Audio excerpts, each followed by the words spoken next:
¿Qué tal, amigos y amigas? Bienvenidos a una emisión más de Expediente INACYPE. Soy Rafael Ruiz Mena y me da mucho gusto recibirlos en esta ocasión para hablar de un tema del que hemos venido hablando y seguramente han escuchado ustedes en la radio, en la televisión, en la prensa, sobre la reforma que se ha denominado judicial y que tiene que ver con el sistema de justicia penal que tenemos en nuestro país. En esta ocasión tenemos a dos invitados destacados universitarios, profesores investigadores, que son de los que más han abonado y participado en el debate, y no solamente en el debate, sino en la conformación seguramente de ciertos artículos o que sus comentarios han contribuido a la creación de varias de las reformas de las que ahora vamos a hablar. En primera instancia presentaré a Enrique Ochoa Reza. Enrique es licenciado en Derecho por la UNAM, licenciado en Economía por el Instituto Tecnológico Autónomo de México, que es el ITAM, y es maestro en Ciencia y Filosofía Política por la Universidad de Columbia, Nueva York, donde también es candidato a doctor.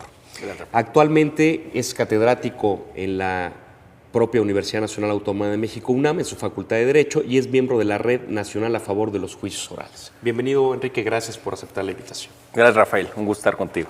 También nos acompaña Miguel Carbonell. Él es licenciado en Derecho también por la Universidad Nacional Autónoma de México y es doctor en Derecho por la Universidad Complutense de Madrid, en España.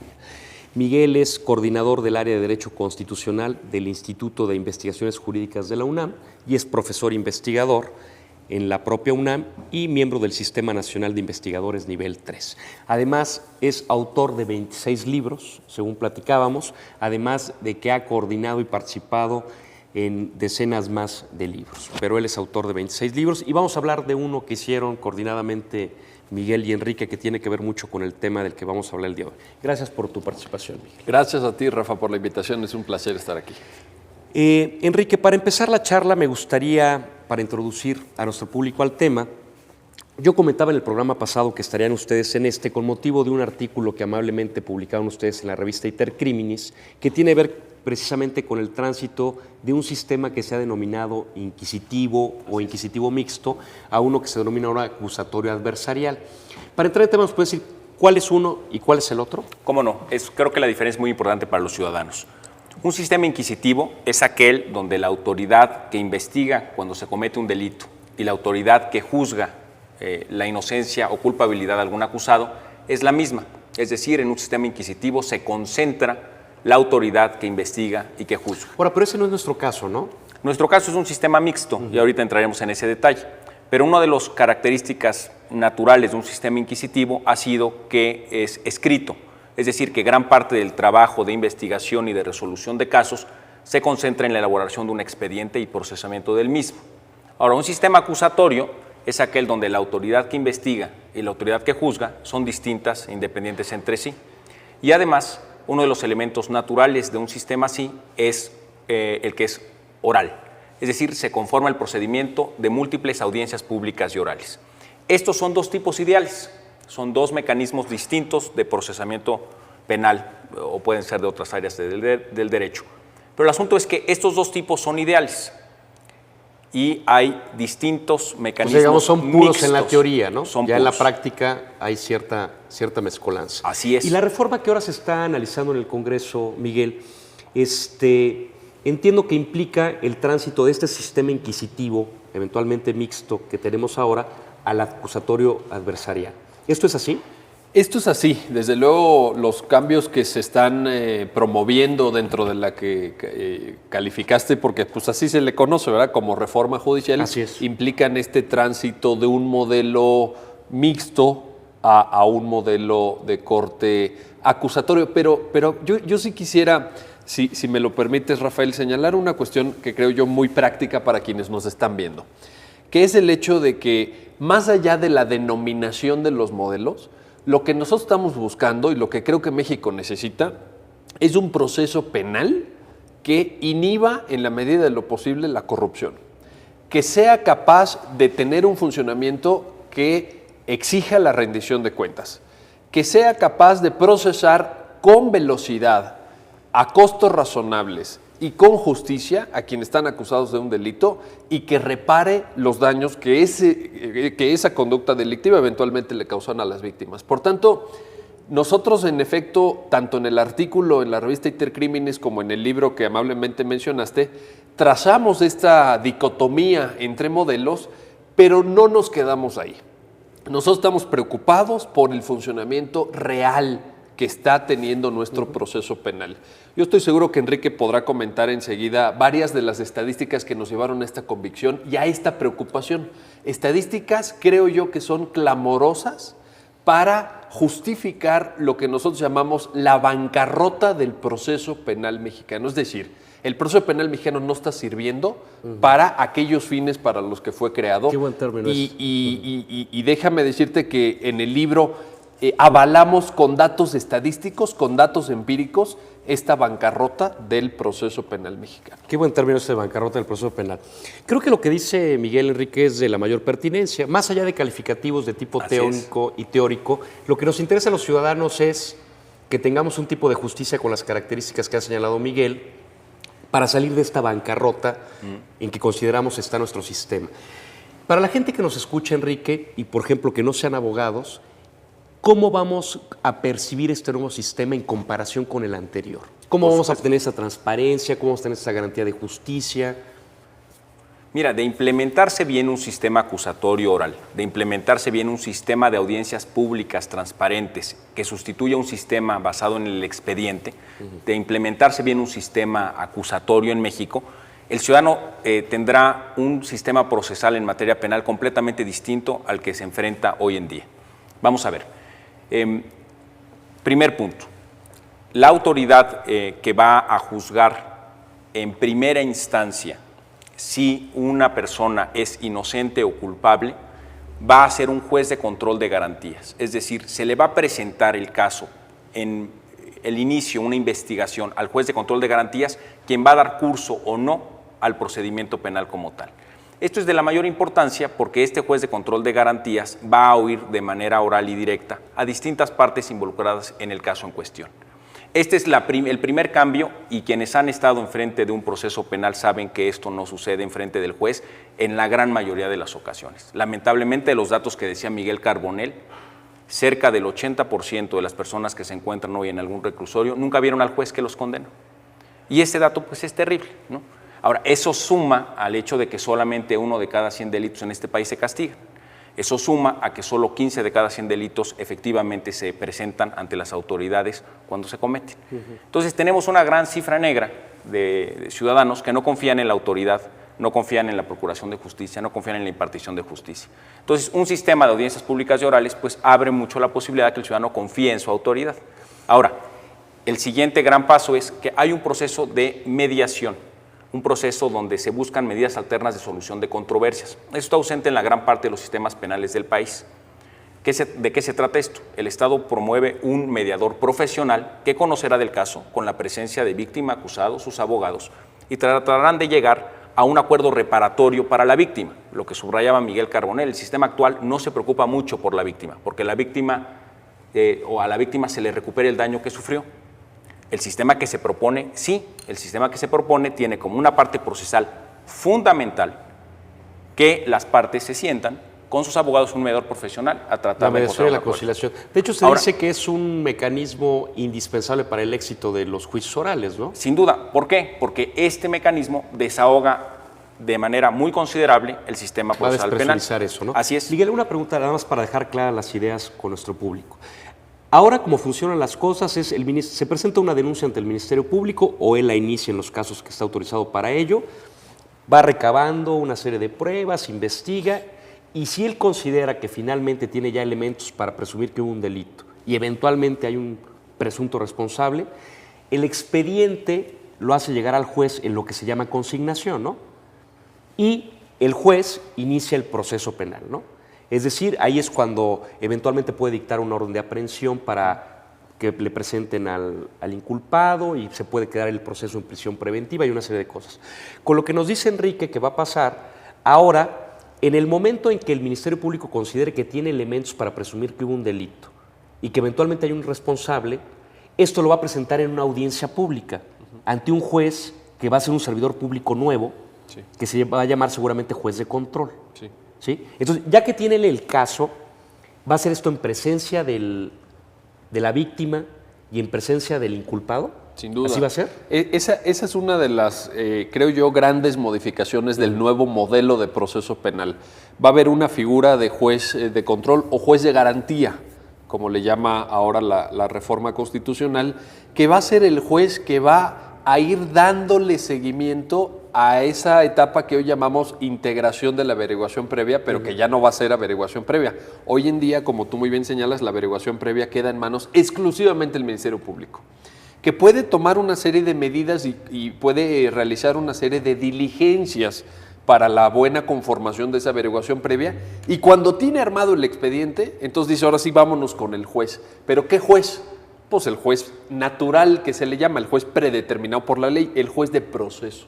Aquí el asunto cambia. El juez porque, penal. El juez penal, vaya, para decirlo rápido. Aquí cambia porque va a haber un juez de garantía, un juez de control, que va a estar dándole seguimiento a todas aquellas, digamos, diligencias que puedan suponer una molestia para los particulares. Si yo, Ministerio Público, considero que es necesario un cateo, por ejemplo, a ese juez de control o de vigilancia le voy a decir, oye, necesito un cateo por esto, esto y esto. Si lo encuentra el juez apegado, me lo va a conceder, pero el juez de control. El de control. Esto creo yo que moderniza nuestro procedimiento penal en su conjunto y que arroja poderosos incentivos para mantener el rasgo de acusatorio. Porque cuando llega, después de todo este tránsito, a quien ya va a dictar la sentencia, que es otro juez, este juez conoce imparcialmente de todo lo que se hizo con anterioridad. Claro, pero entonces ese es un caso muy importante. Entonces el juez de control va autorizando durante la integración de lo que es la averiguación ciertas medidas. Pero ya cuando el Ministerio Público considera que tiene un caso, por llamarlo de alguna manera, será este juez de control quien diga, ok, vamos a proceso. No. ¿O no? No, esto sí es importante. Es decir, incluso, déjame te pongo un elemento adicional de la mayor relevancia, Rafael, en la mesa, que está en la reforma constitucional. La acusación penal propiamente dicha la va a seguir teniendo el Ministerio Público. Ajá. Porque esa es la, digamos, la función principal de un órgano de procuración de justicia. Pero la reforma abre la posibilidad de que también los particulares, en ciertos casos que determinará la ley, y habrá que ver el legislador qué tan amplia hace esa ventana, que ahorita es una ventanita en la Constitución, pero que eventualmente el legislador podrá ampliar tanto como lo quiera. De tal forma que sí estamos ante un cambio importante. Ahora, también, y qué bueno que lo pones en la mesa, yo sí quisiera subrayar el hecho de que en términos de opinión pública, esta reforma judicial se piensa que es para introducir los juicios orales. Pero en realidad nosotros en el libro defendemos la idea, y creo que fue muy bien captada por el legislador, de que son cambios a todas las etapas del procedimiento. Así es. Es decir, porque si no sería ilusorio, vaya, yo sí quiero que quienes nos están viendo tengan claro de que esto en la parte medular es proceso penal, pero que hay una etapa previa y una etapa posterior que tenemos que atender, de la cual nosotros damos cuenta en el libro. ¿A qué me refiero? Hay un tema ahí de facultades policíacas, muy importante, que es abordado por la reforma. Es decir, ¿qué puede y qué no puede hacer la policía? Por ejemplo, ahora, con la reforma constitucional, la policía preventiva va a poder investigar, así dice ahora la Constitución. Entonces, esto es importante. Luego, el papel del Ministerio Público. Hoy el procedimiento penal descansa en buena medida en un expediente que se integra en la averiguación previa, que es la base con la cual a un inculpado le van a dictar sentencia. Eso cambia radicalmente. El proceso cambia porque se hace oral, porque se hace público, porque las partes están ahí, porque el juez tiene que estar presente, y si el juez no está presente se anula todo lo actuado, etcétera. Y hay una etapa fundamental también, que ustedes en el INACIPE han estudiado y analizado con pertinencia y profundidad, la etapa de la ejecución de las sanciones privativas de la libertad. Es decir, ¿qué está pasando con nuestros reclusorios? ¿Qué está pasando con nuestras cárceles? ¿Qué hacemos con la prisión preventiva? Un dato impresionante que está desde luego en el libro: 40% de las personas privadas de su libertad en México están bajo prisión preventiva.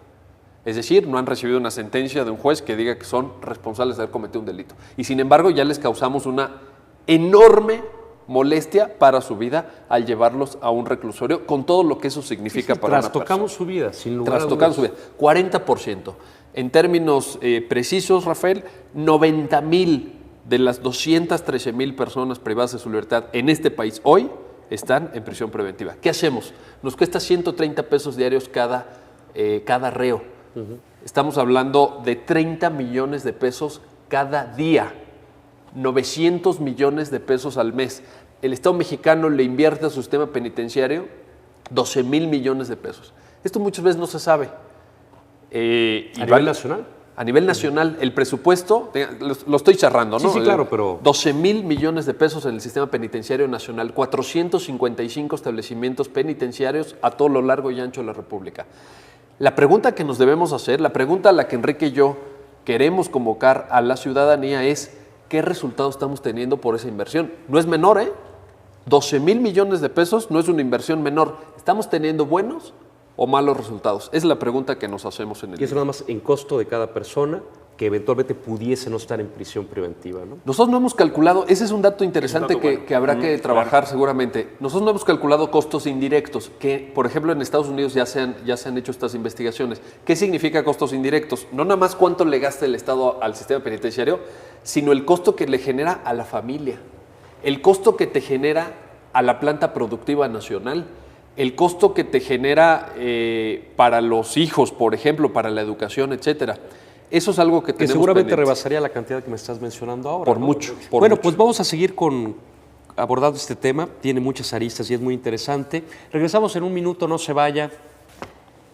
Regresamos.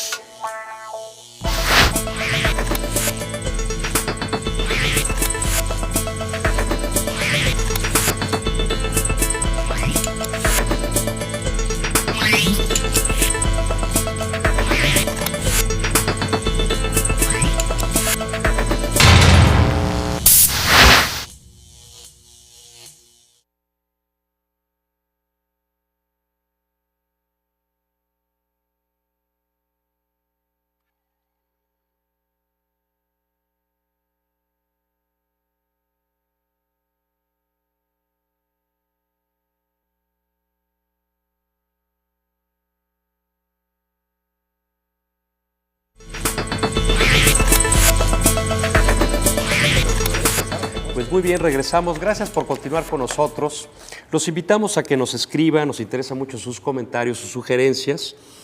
Lo puede hacer a expediente.inacipe@inacipe.gov.mx o también puede llamarnos a los teléfonos 54 87 1500 y las extensiones 1560 y 1608, tal y como aparece en su pantalla. Bueno, en esta charla muy interesante que hemos tenido hasta ahora con Miguel Carbonell y Enrique Ochoa, nos hemos referido a un libro que ellos han preparado especialmente con relación a este tema, que para empezar el título me parece muy sugerente, se llama ¿Qué son y para qué sirven los juicios orales? Miguel Carbonell tiene una amplia experiencia como divulgador de la ciencia jurídica, decíamos que tiene 26 libros escritos, algunos son de temas técnicos especializados, pero como me lo comentaba, este es precisamente de divulgar los juicios orales para quien es y para quien no es abogado, es decir, para el público en general, y en este ejercicio lo acompaña Enrique Ochoa, quien también se ha encargado mucho de divulgar estos temas. Bueno, precisamente es el tema de nuestra conversación, pero vaya, es un libro que puede servir de referencia precisamente para el tema que ahora abordamos, y entiendo acaba de salir, ¿no, Miguel? Así es, está publicado por la editorial Porrúa en coedición con la UNAM y Renace, esta fundación que ha impulsado la oralidad. Que ¿no? ha impulsado la idea del debido proceso y de los juicios orales. Bueno, pues está recién salido del horno el libro, aquí lo tiene para quien lo quiera adquirir, y también está la revista Intercriminis en su nueva época. Digo, hay artículos varios, pero precisamente viene también un artículo que se llama Elementos del proceso penal que México necesita, de Miguel Carbonell y Enrique Ochoa. Enrique, estábamos hablando de temas varios con relación a esto, pero decíamos, finalmente, sí llega el Ministerio Público ante este denominado juez de control, Claro. o juez de garantías, que es quien va a determinar si el proceso debe pasar a un juez de proceso. No, bueno, el juez de control de garantías lleva el proceso hasta la última etapa previa al juicio oral propiamente. Es decir, va valorando el procedimiento, las pruebas que se van acumulando, lo que las partes van presentando y revisa al final si la mediación profesional que se llevó a cabo es justa y la sanciona, y ahí terminaría el proceso penal como tal.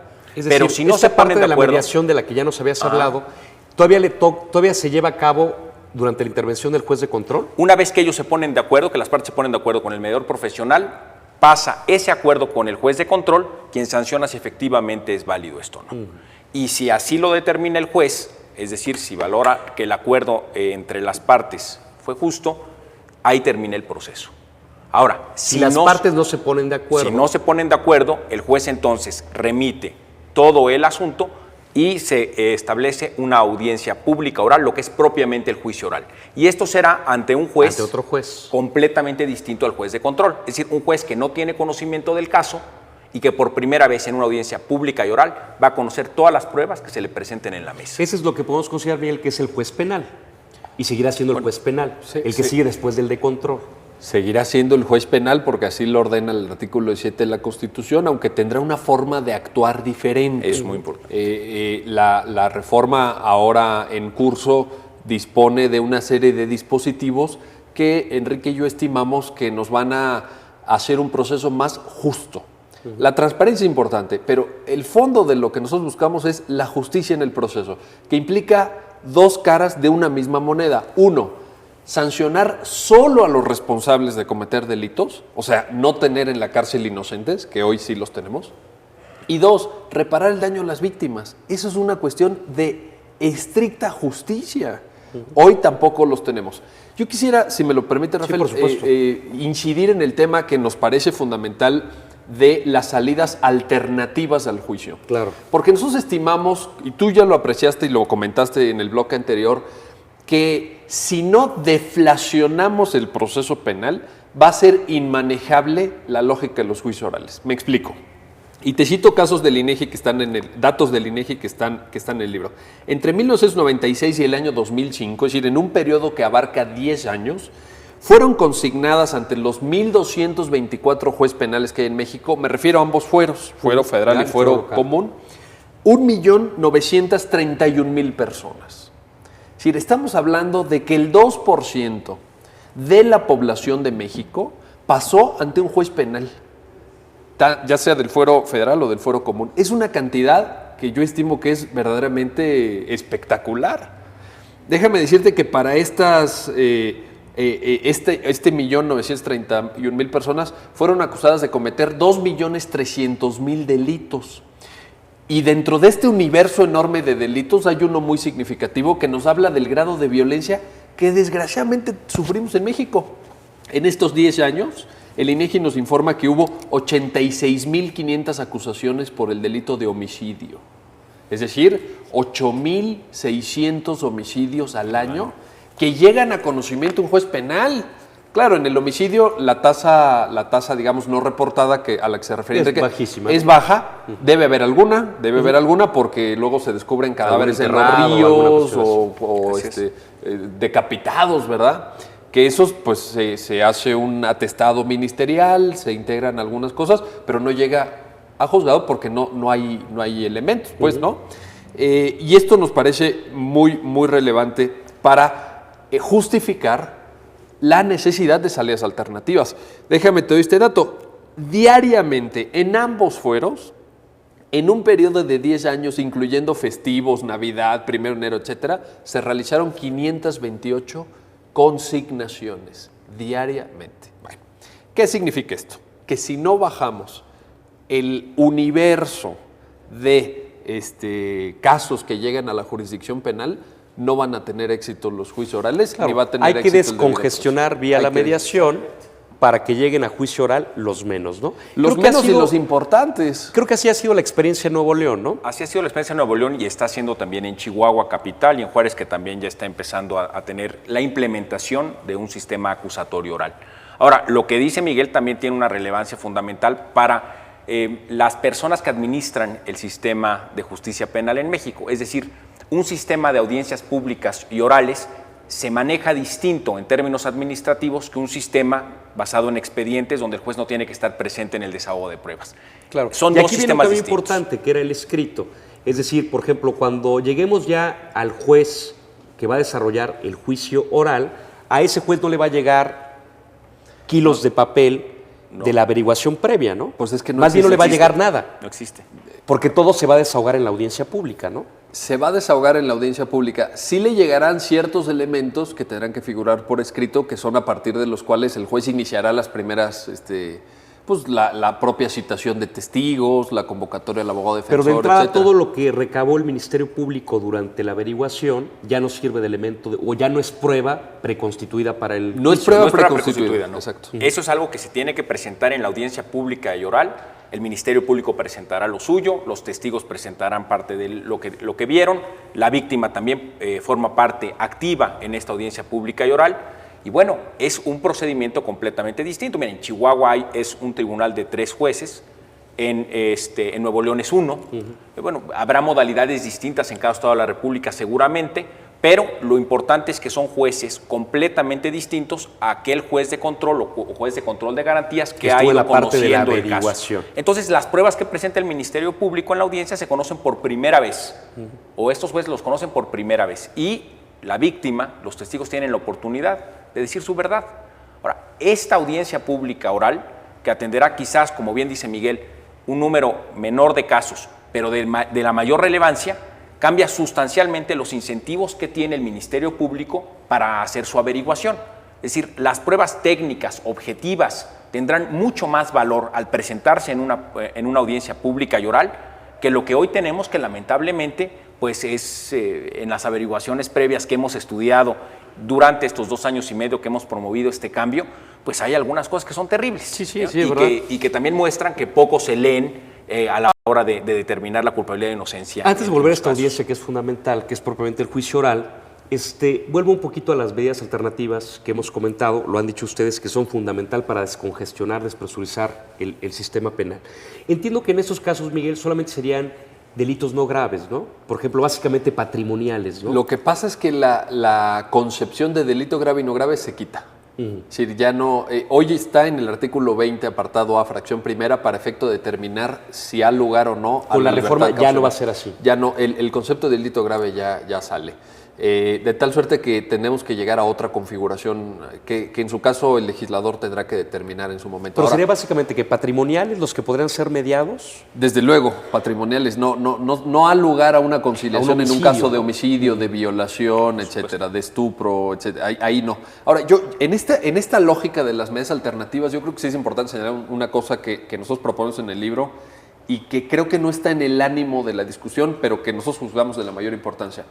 Me refiero a que por salidas, es decir, la lógica de las salidas alternativas es que tú, perdón por usar este término económico, deflaciones el proceso penal. Quiere decir que lleguen menos casos, pero que los casos que lleguen sean sustantivos, de fondo, importantes Sí, para o sea, la que el sociedad. juez que ve el oral resuelva los casos más importantes. Más importantes para la sociedad mexicana. Ahora, esto se puede lograr a través de 2 vías. Una vía propiamente adjetiva, que es a través de la mediación, la conciliación, la reparación del daño, como le quieras llamar, que tiene lugar ya en el curso del procedimiento penal en sentido amplio. Y hay otra vía, y esta es la que no se ha subrayado y yo sí quisiera mencionarla. El hecho y ustedes en el INCIPE lo han mencionado, de bajar la cantidad de conductas hoy día consideradas como delito. Ah, claro, también. Es decir, esto es de la mayor importancia, porque si seguimos procesando por vía penal una serie de conductas que nos pueden parecer agraviantes y que nos pueden parecer, si quieres tú, inmorales, como tú le quieras llamar, pero si mandamos toda esa cantidad de conductas a la vía penal, el proceso se ahoga. Tenemos un cuello de Sí, botella. hay que trabajar en esa vía porque de pronto pareciera, te digo, lo hemos contado también acá, que quisiéramos gobernar el país a golpe de código penal, ¿no? Todo es delito en este país, ¿no? Hay una expresión feliz para describir esta tendencia que se llama el populismo penal. Populismo. ¿Por qué? Porque cada vez que sale un escándalo, cada vez que pasa algo que nos indigna legítimamente como ciudadanos, la respuesta de los legisladores irresponsablemente es usar la vía penal. Es hacerlo delito. Vaya, cuando el derecho tiene muchas salidas, y si me lo permites, muchas salidas más eficaces. Seamos en esto muy honestos también con quien nos ven. Nosotros que hemos estudiado derecho sabemos que la capacidad de respuesta del derecho penal es limitada. Parecería muy apabullante meter gente a la cárcel, pero ojo porque estamos creando un círculo vicioso. Hay un dato en el libro muy importante. El 29% de las personas privadas de su libertad en México son reincidentes, es decir, ya habían estado presos. Entonces, mandar a la cárcel a las personas puede ser muy fácil, en un corto plazo, pero te genera una bomba de tiempo y un cuello de botella procesal. Sí, también hay enorme. que ver si la pretendida rehabilitación se está llevando a cabo, ¿no? Que Es todos el los otro datos hace pensar que es precisamente lo contrario, ¿no? Entonces también sería contraproducente en ese sentido, ¿no? Bueno, es que el asunto aquí está en que si tú metes a la cárcel a muchas personas, te voy a dar un dato, en 1996 en el DF había 14 delitos calificados como graves, que por tanto a la luz del artículo 20 de la Constitución no daban lugar a prisión preventiva, 14. Hoy en día son más de 220 delitos. ¿Qué estamos haciendo? Estamos yendo en la dirección contraria a la dirección que están siguiendo los países más desarrollados. Estamos poniendo a más personas en la cárcel. Del año 2005 para acá, en escasos 3 años, la población penitenciaria de este país ha crecido en un 40%. Nos tenemos que preguntar el asunto del gasto, que ya fue objeto de un comentario anterior y por tanto no voy a repetirlo, y nos tenemos que preguntar el objeto de la eficacia disuasoria, rehabilitadora, readaptadora, como se quiera, de la prisión, ya sea preventiva o de la prisión como sanción. Sí, ese es otro tema. No lo estamos logrando. Por tanto, nosotros proponemos racionalizar el uso de la prisión preventiva. La Constitución en la reforma ya va a señalar que tiene un máximo de 2 años. Y si tú estás en proceso penal, pasan Fuera. esos 2 años, fuera. El proceso sigue. Salvo que tú lo hayas alargado, ¿no? Salvo que como tú lo procesado. Y ni siquiera, entiendo que la nueva redacción del 20 viene diciendo que tajantemente si llevas 2 años, fuera. Porque es responsabilidad del juez conducir apropiadamente el proceso de tal suerte que se resuelva en menos tiempo. Lo cual no quiere decir que el proceso se anule, el proceso sigue, pero la medida precautoria que se llama prisión preventiva Se acaba. se acaba. Así es. Pues me parece la mayor relevancia, y amigos televidentes, hay que insistir en esto para comentarlo en el foro que podamos y con quien podamos, respecto a esta vertiente que menciona ahora Miguel Carbonell, en el sentido de despenalizar el mayor número de conductas que sean posibles y solamente dejar como penales realmente aquellas que merezcan de este último ratio que tiene el Estado, ¿no? A mí me parece muy claro el ejemplo, y por eso lo quiero mencionar ahora, el del tránsito vehicular, ¿no? Pues, es decir, 2 personas que golpean un vehículo contra el otro, no hay lesionados, no hay muertos. Sería o es muy gravoso para el Estado mexicano distraer la labor de un ministerio público y después de un juez en un juicio para algo que se pueda arreglar vía un convenio del pago del automóvil, ¿no? Digamos, es como que un ejemplo muy claro de la mediación para no llevar un asunto de esta naturaleza a un proceso, ¿no? Pues Ese es un caso, creo yo, evidente, clamoroso e irrefutable. O sea, no hay manera científica Y de como ejemplo es refutar muy eso. claro, ¿no? Pero ejemplo como es muy este claro. hay muchos, ¿no? Pero hay muchos porque, por ejemplo, modalidades del fraude. En la mayoría de códigos penales hay más de 10 modalidades de fraude. ¿Qué es lo que pasa? Que los abogados, digámoslo también con todas sus letras, porque tenemos parte de la responsabilidad, hacemos de pleitos civiles causas penales. Claro, claro, porque hay Como una presión. como una forma de presionar a que alguien pague una deuda. Mire, pues yo debo decir con toda honestidad que eso es una falta de ética profesional y que le causa un grave daño a la Procuración y a la Administración de Justicia y, si me lo permiten todavía más, a la credibilidad del sistema jurídico en su conjunto. Sí, luego agarran las propiedades de cobrar cheques, ¿no? Pagarés. O cobra pagarés. Pagarés que dicen que hubo un ánimo ahí doloso, no sé qué, y vámonos con el Ministerio Público. Y también, digamos, los ministerios públicos se prestan a esto. Es decir, hay ahí una falta de diligencia, una falta de apego a la normatividad por parte de algunos ministerios públicos y citan, en el curso de las averiguaciones previas, citan a los deudores y los presionan con policías judiciales, con policías ministeriales que van a sus casas. Entonces, yo creo que detrás de esto hay una lógica persecutoria, hay una lógica de ir ampliando el espectro del derecho penal que, insisto, nosotros lo hemos documentado, esto es contrario a todas las tendencias que observamos en el derecho penal moderno. Anotémoslo bien y difundámoslo porque creo que esto que dices es de la mayor relevancia, ¿no? Despenalizar ciertas conductas para que eventualmente llegue únicamente a estas instancias de impartición de justicia, aquellos asuntos que son verdaderamente relevantes para la sociedad, ¿no? Bueno, tenemos que hacer un corte más, no se vaya, es muy breve, regresamos.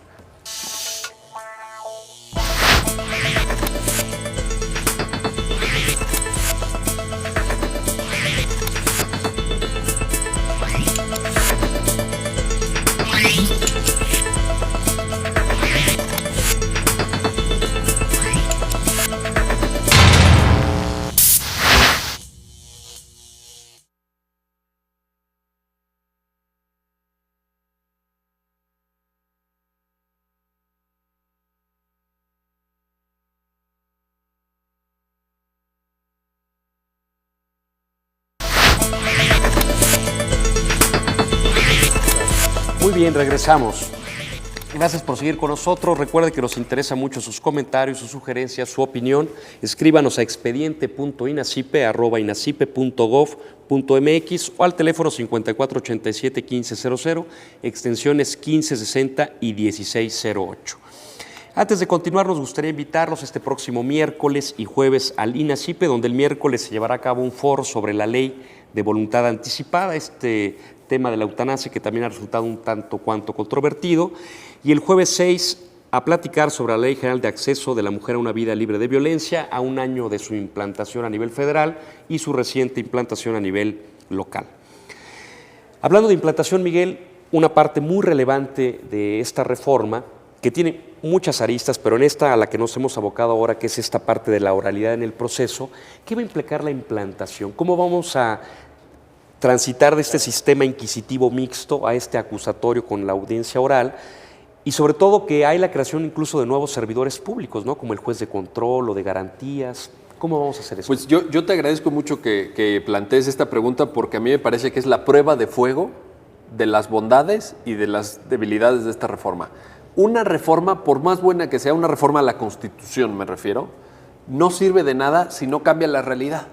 Entonces, esta reforma nos supone un enorme reto de cambio en la realidad en varias etapas y en distintos sentidos. Pongo algunos ejemplos. Primero, en la forma en cómo trabajan los ministerios públicos, y en eso el INACIPE va a tener un papel de liderazgo insustituible, porque va a tener que capacitar a ministerios públicos para procesar las nuevas reglas del procedimiento penal mexicano y para desahogar audiencias orales. Los ministerios públicos van a tener que entrar en la lógica de las audiencias orales. Sí, que es un cambio de paradigma. De paradigma completo. Segundo, la capacitación judicial.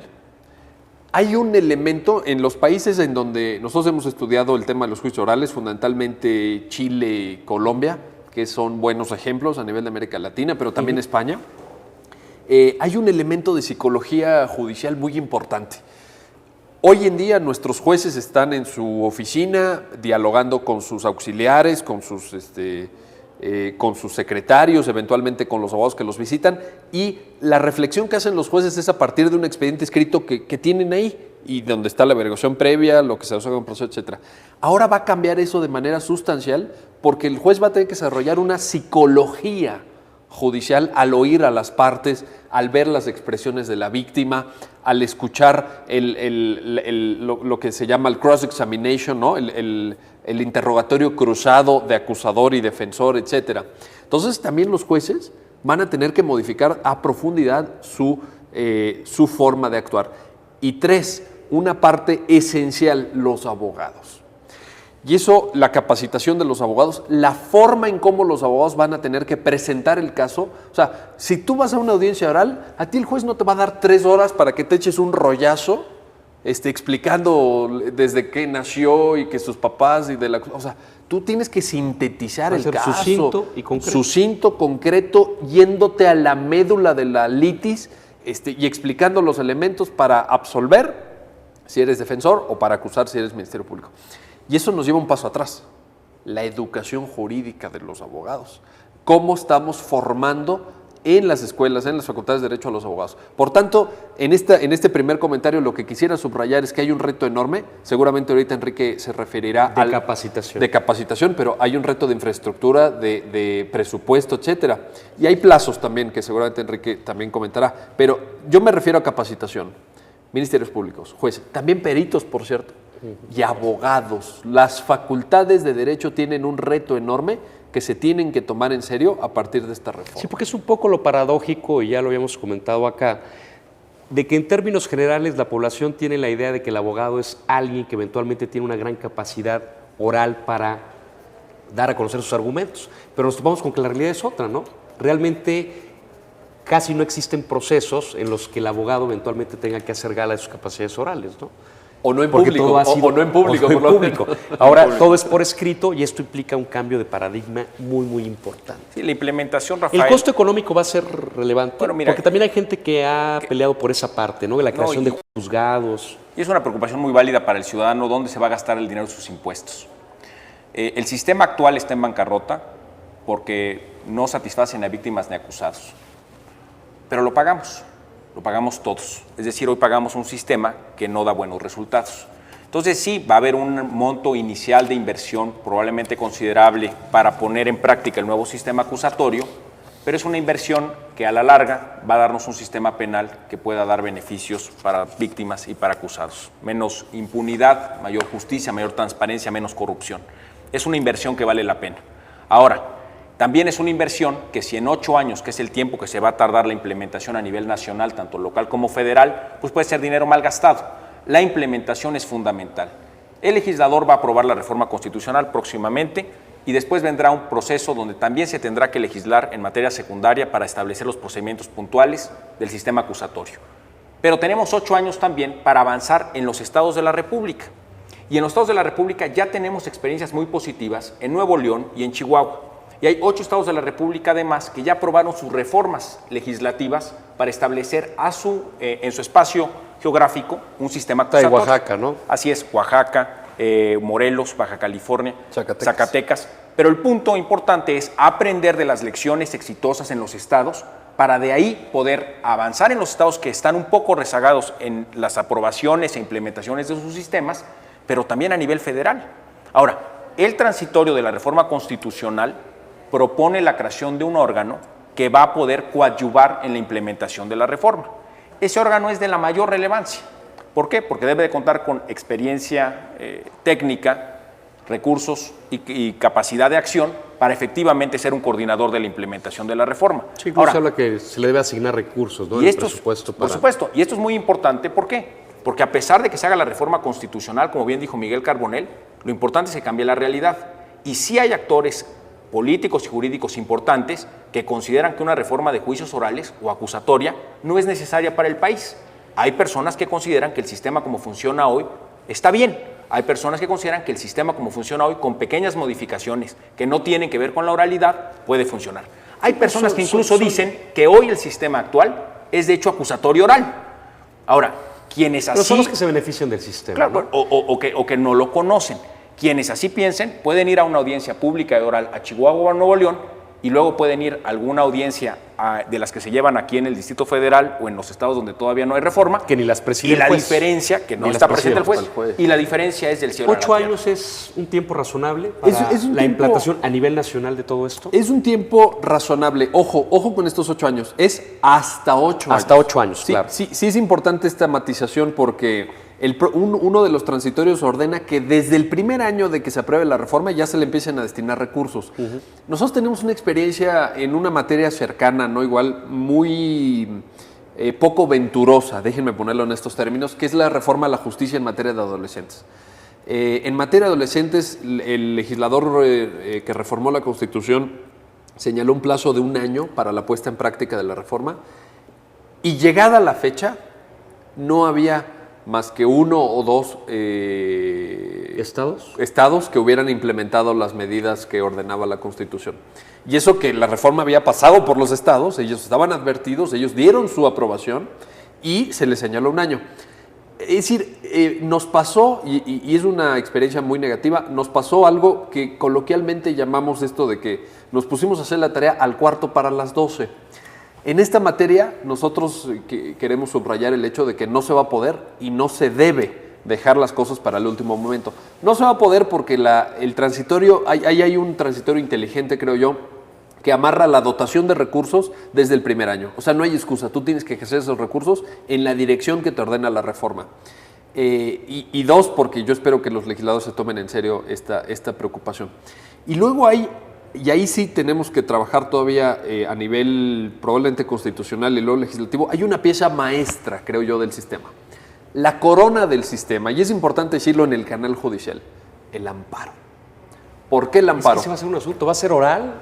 Es que ahí está el asunto. Si tú tienes un procedimiento penal, quiero decir procedimiento, no nomás proceso, un procedimiento penal acusatorio, oral, público, transparente, con todo lo que ya dijo Enrique Ochoa, y llegas al amparo, y el amparo sigue con las reglas actuales escritas, vaya, el amparo hoy día se tramita a través de un expediente, entonces todo lo que tú ganaste, Sí, es un tema de la mayor relevancia. todo el terreno que avanzaste, Va para atrás. o sea, retrocedes. Entonces nosotros sí queremos subrayar, desde ahorita, para que los legisladores y los impartidores de justicia y en la Procuración de Justicia estén advertidos de eso, que es muy obvio, no estamos descubriendo el hilo negro, que si esa gran corona del sistema jurídico que se llama juicio amparo no se modifica en congruencia con la lógica de los juicios orales, pues estos avances probablemente van a quedar en Porque algo de lo que te quería preguntar, Enrique, ahora que mencionabas sobre todo Nuevo León y Chihuahua, que van, digamos, un poco en la punta de esto de la oralidad en el proceso, te quería preguntar sobre las experiencias positivas o negativas, pero ahora que menciona Miguel esto del amparo, supongo que ya en Nuevo León, por ejemplo, ha habido algún amparo. Claro, por supuesto. ¿Y qué ha pasado? Muy interesante. Es fascinante. Estuvimos en Nuevo León, Miguel y yo, alguna vez, y nos platicaba la juez primera en materia penal de esto, de juicio oral. Nos decía, bueno, pues sí, efectivamente, se presentó un amparo, y entonces nosotros remitimos en el tribunal, lo que ella nos dijo es que remitieron el DVD, porque todas las audiencias públicas y orales se graban. Hay que decirle a nuestros televidentes que precisamente una de las cosas que hemos hablado en este programa es que la oralidad sustituye a todo un sistema que todo es por escrito. Así es. Entonces la audiencia al ser pública es grabada. Así es. Y esa audiencia, lo que se le mandó al juez de amparo fue el DVD. Y en un caso lo aceptaron, y en otro caso el juez mandó de regreso el DVD y dijo, mándenme la versión estenográfica de lo que viene dentro del DVD.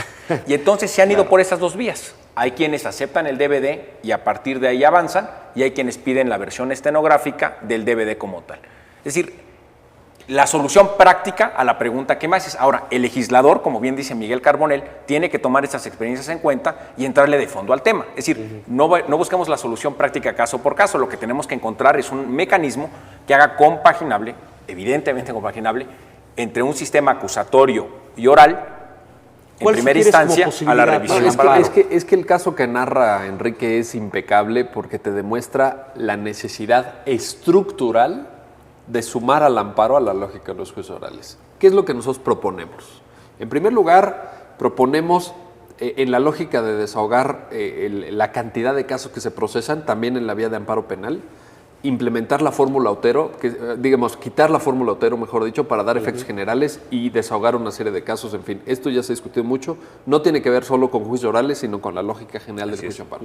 Pero en segundo lugar, que haya una disposición desde el propio texto, el 107 constitucional, que es la base, digamos, que la Carta Magna le da al amparo, para efecto del reconocimiento pleno de todo lo actuado en el proceso oral.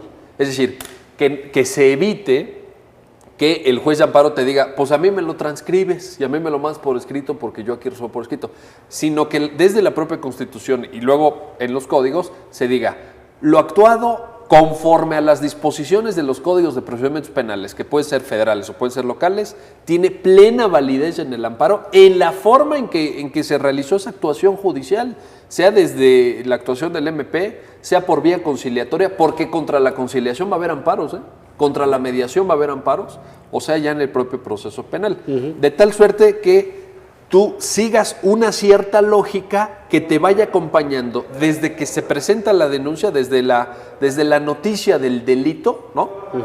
Hasta que se resuelva en última instancia, ya sea por un tribunal colegiado o en su caso por la Suprema Corte. Si esa lógica no te acompaña y la rompes en una etapa del proceso, pues no te sirve de nada, porque ya estás otra vez regresando a la opacidad, estás regresando al expediente escrito, estás regresando a la lógica del sistema mixto que hoy tenemos, que es precisamente lo que queremos abandonar. ¿Aventuran alguna razón por la cual no se haya incluido en esta propuesta de reforma? Yo creo que las reformas constitucionales son tiros de precisión. Es decir, entrar en temas muy amplios creo que hacen que se sumen quienes están en contra de una parte de la reforma y entonces no avances en materia legislativa.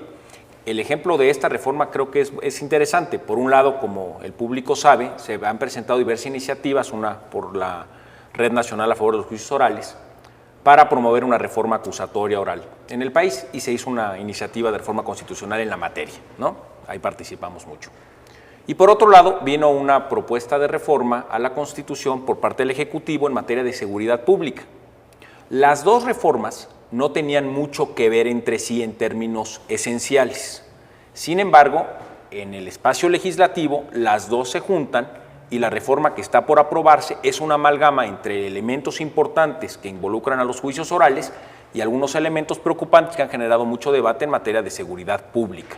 Eso es el mecanismo común, diría yo, para hacer reformas de esta naturaleza. Ahora, si a ese elemento le hubiera sumado una reforma en materia de amparo, con todo lo que eso conlleva en términos políticos y legislativos, creo yo que los tres elementos hubieran hecho la reforma prácticamente inaprobable. Esa es mi percepción. Ahora, una vez que tenemos la reforma aprobada de esta naturaleza, naturalmente la secuencia legislativa demandará actualizar la materia del amparo. Creo yo entonces que tiene una lógica empezar por el pie derecho y esperar la secuencia natural de las cosas. Vendrá la legislación secundaria y en esa discusión de legislación secundaria tendrá que discutirse también una reforma natural a la ley de amparo. Por lo que respecta al amparo. Como comentábamos, también es una reforma muy amplia, tiene muchas aristas, tiene luces, tiene sombras. A manera de conclusión, Miguel, porque ya se nos acaba el tiempo, ¿cuál es tu opinión sobre la reforma, que seguramente se aprobará? Es una reforma que sin duda es necesaria, es una reforma pertinente, es una reforma apreciable, es una reforma que ya era hora que se diera. En efecto tiene sombras, esperemos que las luces puedan derrotar a las sombras en esta lucha entre dos lógicas, la lógica del proceso penal acusatorio oral transparente y la lógica del combate a la inseguridad pública. Y es una reforma que creo que nos debería convocar a una amplia reflexión social. Me explico. Es una reforma en la que está en juego nuestros derechos, los derechos de todas las personas que vivimos en este país y en las que están involucrados todos los niveles de gobierno, desde el ámbito municipal hasta el ámbito federal y diferentes tipos de autoridades. Yo diría los tres poderes. Hay una responsabilidad del Ejecutivo a través de las Procuradurías de Justicia y de los establecimientos penitenciarios que administra el Ejecutivo. Hay una responsabilidad del legislador de aterrizar pertinentemente esta reforma y hay una responsabilidad de los jueces, el Poder Judicial, y celebro que este canal judicial lleve a cabo esta discusión. El Poder Judicial tiene un papel fundamental en la correcta puesta en práctica de este tipo de modificaciones tan sustantivas a nuestro proceso penal. Pues muy bien, al tiempo esperemos que sea para bien, que sean más las luces que las sombras, como dice Miguel Carbonell. Ya habrá tiempo de reflexionar sobre finalmente cómo queda la reforma y sobre cómo se van dando las cosas, cómo viene la ley secundaria.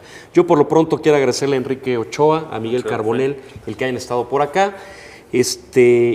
Profesores académicos importantes, al tiempo estoy seguro, en unos 15, 20 años estaremos hablando de las vacas sagradas del derecho penal en nuestro país. Y estarán aquí libro. Miguel Carbonell y Enrique Ochoa. Muchas gracias por su atención y nos vemos el próximo lunes. Gracias. Pues era el tiempo volando, ¿no?